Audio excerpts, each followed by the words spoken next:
샬롬, 사랑하는 이글스필드 가족 여러분, 주님께서 주신 복된 날입니다. 오늘도 우리 좋으신 주님의 평강과 은총이 여러분 모두의 삶 가운데 풍성하게 넘치시기를 소망합니다. 2022년 12월 29일 목요일 우리가 함께 묵상할 말씀은 요한이서 1장 7절에서 13절까지의 말씀입니다. 미혹하는 자가 세상에 많이 나왔나니 이는 예수 그리스도께서 육체로 오심을 부인하는 자라. 이런 자가 미혹하는 자요 적 그리스도니 너희는 스스로 삼가 우리가 일한 것을 잃지 말고 오직 온전한 상을 받으라. 지나쳐 그리스도의 교훈 안에 거하지 아니하는 자는 다 하나님을 모시지 못하되 교훈 안에 거하는 사람은 아버지와 아들을 모시느니라. 누구든지 이 교훈을 가지지 않고 너희에게 나아가거든 그를 집에 들이지도 말고 인사도 하지 말라. 그에게 인사하는 자는 그 악한 일에 참여하는 자임이라. 내가 너희에게 쓸 것이 많으나 종이와 먹으로 쓰기를 원하지 아니하고 오히려 너희에게 가서 대면하여 말하려 하니 이는 너희 기쁨을 충만하게 하려 함이라. 택하심을 받은 네 자매의 자녀들이 내게 문안하느니라. 아멘. 이유는 여러 가지지만 대화를 하다 보면 이 말을 할까 하지 말까를 고민하게 될 때가 있습니다. 물론 상대방을 배려하고 생각해서 그렇게 하는 경우가 대부분이고 그렇게 하는 것이 좋은 일이지만 어떤 사람을 두고 해야 할 말과 하지 않아야 할 말을 가려야 한다는 것이 사람과 사람 사이의 관계에 거리를 두게 하는 일이 되기도 해서 가끔씩 서글픈 마음이 들기도 합니다. 요한복음을 읽다 보면 예수님께서 제자들에게 다 말해 주었다 그렇게 말씀하신 장면이 나오는데 그 말씀을 이리저리 곱씹으면서 예수님의 말은 관계를 온전하게 하신 언어다라는 그런 생각을 해본 적이 있습니다. 관계에 거리가 없고 관계에 틈이 없기에 모든 것을 다 말해 주어도 괜찮은 것이기 때문이겠죠. 물론 모든 것을 다 말한다는 것이 함부로 말한다는 뜻은 결코 아닙니다. 함부로 말하는 것은 여과 없는 감정의 배설일 수도 있고 그렇게 쏟아진 말은 돌이키기 힘든 상처를 남길 수도 있습니다. 그리고 무엇보다 함부로 말하는 것이 친밀함의 표현도 아니기 때문이지요. 관계와 말은 밀접하게 연결되어 있기 때문에 건강하고 좋은 관계, 깊고 오래며 견고한 관계가 되기 위해서는 무엇보다 좋은 언어가 뒷받침되어야 합니다. 그래서 성경에서도 말에 대한 수많은 교훈과 가르침을 담아두고 있다고 생각합니다. 말에 대한 이야기가 나왔으니 조금만 더 말씀을 드리면 사람들이 외국어를 배울 때 가장 먼저 배우는 말 중에 하나가 인사입니다. 영어를 배울 때도 Hi, Hello, Good Morning 같은 말을 먼저 배우고 고등학교 때 독일어를 배웠을 때 기억을 더듬어 보아도 Guten Tag 같은 인사말을 먼저 배웠습니다. 외국인들이 한국어를 배울 때도 마찬가지죠. 안녕하세요 혹은 감사합니다 라는 말을 가장 먼저 배웁니다. 인사는 사람과 사람 사이의 평화를 만들고 적대감을 없애주고 친밀함을 심어줍니다. 관계에 있어서 평화와 친밀감은 생존과 안전을 위해서 가장 중요한 것 가운데 하나입니다. 또 안녕과 평화를 빌어주는 그런 인사는 사람, 인간 존재 그 자체를 아끼는 말이지요. 그렇기 때문에 인사는 사랑과 긍휼의 표현이고 어떤 의미에서 인간됨의 최소한의 모습이 아닐까 하는 생각을 해보게 됩니다. 그래서 어쩌면 모든 말 중에 인사를 가장 먼저 배우려는지도 모르겠습니다. 여러분, 인사를 받기에 합당하지 않은 사람, 인사를 건네기에 합당하지 않은 사람이 있을까요? 저는 그 영화를 보지는 않았지만 잘 알려진 한 대사 때문에 알고 있는 살인의 추억이라는 영화가 있습니다. 송강호라는 배우가 형사로 등장한 것으로 알고 있는데요. 유력한 용의자에게 밥은 먹고 다니냐? 라는 말을 하는 장면이 유명합니다. 형사 입장에서 유력한 용의자 혹은 범인은 누구보다 밉고 싫은 사람이죠. 애정을 보여줄 필요가 없는 존재입니다. 밥은 먹고 다니냐? 라고 하는 그 말은 그런 상대를 향해서도 인간애를 보이는 말입니다. 물론 이런 말이 악행을 당한 피해자 입장에서는 견디기 힘든 말이고 악독한 사람을 향해서 그 선을 지키는 것이 쉽지는 않지만 악한 사람을 대할 때에도 인간으로서의 존엄을 폭력적으로 짓밟지는 않아야 한다는 것을 이 말을 통해서 생각해 보게 됩니다.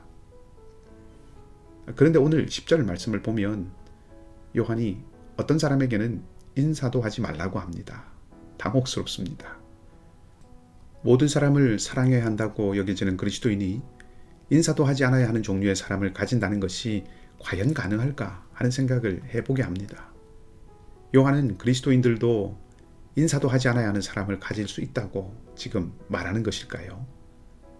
본문을 읽어보면 요한이 권고하는 인사도 하지 않아야 하는 사람은 미혹하는 사람, 적 그리스도입니다. 신앙 공동체를 잘못된 교훈으로 어지럽히는 사람들이지요. 대적자들입니다. 조금 구체적으로 표현한다면 이단과 같은 사람들입니다. 요한은 오늘 그들과는 인사도 하지 않아야 한다고 말합니다. 이 말씀을 읽고 모든 사람을 다 사랑해야 하지만 공동체를 어지럽히는 대적자들, 잘못된 가르침을 펴는 이단들은 예배로구나 하고 생각할 수도 있습니다. 그러나 원수를 사랑하라고 하신 예수님의 말씀을 생각해 보면 아무리 공동체를 어지럽게 하고 미혹하는 사람들이라고 해도 인사조차 하지 않는 것은 무엇인가 석연치 않다는 생각이 드는 것은 사실입니다. 요한이 예수님의 가르침을 무시하지도 않았을 것이고 예수님의 가르침을 살짝 뒤틀어 왜곡한 것도 아닐 텐데 요한은 과연 무엇을 권면하고 있는 것일까요? 가장 중요한 것 한 가지만 짚어본다면 11절에 나오는 참여한다 라는 말을 주목해 볼 필요가 있습니다. 요한은 인사하는 것이 참여하는 것이라고 말하고 있습니다. 참여한다라는 말은 코이노니아라고 하는 말에서 왔습니다. 교제한다는 뜻이지요. 요한 1서와 요한 2서 그리고 요한 3서는 아주 긴밀하게 연결되어 있는 편지들입니다. 요한 1서 1장을 보면 참여한다라고 하는 말을 사귄다라는 말로 번역했습니다. 이것은 하나님과 성도, 성도와 성도 간의 중요한 관계를 나타내는 말입니다. 그렇기 때문에 오늘 본문에서 참여한다는 말은 그와 그 상대방과 완전히 하나가 되어서 그와 같은 편이 된다는 뜻입니다. 이것은 예컨대 그리스도인들이 이단들에게 안녕하세요 라고 하기만 하면 그것은 이단의 가르침에 동조하는 것이 된다. 그렇게 말하는 것은 아닙니다. 그들에게 인사도 하지 말고 집에 들이지도 말라는 것이 이런 사람들에게는 무례하게 대해도 된다는 뜻은 더더욱 아닙니다. 초대교회의 귀한 전통 가운데 하나는 순회에서 설교하는 설교자들을 환대하는 전통이 있습니다. 요한 3서를 묵상할 때 다시 만나게 되겠지만 환대하지 않는 것은 성도들에게는 불명예스러운 것이었습니다. 이들에게 인사도 하지 말고 집에도 들이지 말라는 것은 그리스도의 교훈 밖에 있는 사람들을 자기 집에 초청해서 들이지 말고 그들의 악한 일에 동조하지 말라는 의미입니다. 그러니 이 말은 인사를 하지 말라는 데 강조점이 있는 것이 아니라 실은 누구와 함께 해야 하는지를 잊지 말라는 말입니다. 진리와 사랑을 함께 나누는 공동체에 머물므로 참된 기쁨 안에 머물러 있으라는 권면인 것이죠. 무례함과 단호함은 비슷한 듯 하지만 결이 다른 것이죠.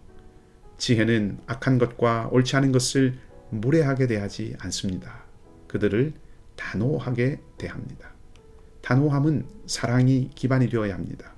그때 무례하지 않을 수 있고 폭력적인 태도를 취하지 않을 수 있습니다. 그것이 분별입니다. 이제 한 해를 마칩니다.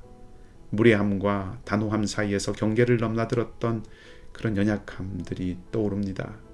그리고 조용히 구하고 기도해 봅니다. 분별하지 못하고 인내하고 자신을 지키지 못했던 연약함을 주께 내어놓고 지혜를 구합니다.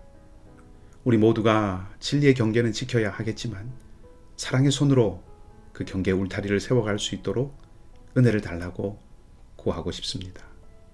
모든 것을 내어주신 사랑으로 낚여오셔서 오직 진리의 길을 따르신 주님의 은총이 여러분 모두의 마음과 삶에 넘치는 복된 하루가 되시기를 주님의 이름으로 축복합니다. 함께 기도하십시다. 하나님, 때로는 정말 인사도 하고 싶지 않은 사람이 우리 곁에 있을 때도 있습니다. 사람의 연약한 마음이기에 생각과 달리 몸과 감정이 지진처럼 우리를 흔들 때도 있습니다. 그럴 때면 미혹하고 공동체를 어지럽게 하는 이는 인사도 하지 말고 집에도 들이지 말라는 말씀이 무례함과 폭력도 용인하는 말처럼 들리기도 합니다. 하지만 비둘기처럼 순결하고 뱀처럼 지혜로워야 한다고 하신 주님의 말씀을 잊지 않기를 원합니다. 요한의 권면이 무례해도 좋다는 뜻이 아니라 그들과 하나가 되지 말라는 권면임을 알고 우리 자신을 진리와 그리스도의 사랑의 울타리 안에 둘 수 있기를, 우리를 지킬 수 있기를 바라오니 성령 하나님 우리와 함께하여 주시옵소서. 한 해를 마무리하면서 우리가 단호함을 무례함으로 착각하고 지나치게 속상해하지 않았는지, 무례함을 단호함으로 여기고 상처를 주지는 않았는지 돌아보게 하시고 다시금 우리를 주 안에서 추스릴 수 있게 하여 주시옵소서. 오늘 중고등부 수련회를 마치게 됩니다. 사랑하는 자녀들이 믿음과 소망 그리고 주님과 사람들을 향한 사랑이 자라가고 도약하는 귀한 은혜의 기회가 되게 하여 주시옵소서. 연약한 우리 형제와 자매들을 기억합니다. 주님께서 찾아가시고 함께 하시며 능력의 손으로 붙들어 주시고 간구하는 모든 기도의 자리마다 선으로 응답하여 주시옵소서. 제지수 자매를 특별히 기억하여 주시기 원합니다. 한 걸음 한 걸음 잘 가게 하심을 참으로 감사합니다. 이제 남아있는 새로운 치료의 모든 절차 가운데 함께 하셔서 생명의 주님의 은혜를 폭포수와 같이 부어 주시옵소서. 오늘 하루의 삶도 온전히 주님께 맡겨드리며 좋으신 주님 예수 그리스도 이름으로 기도하옵나이다. 아멘. 말씀을 기억하시고 자유롭게 기도하시고요. 오늘도 믿음으로 승리하는 복된 하루가 되시기를 다시 한번 주님의 이름으로 축복합니다.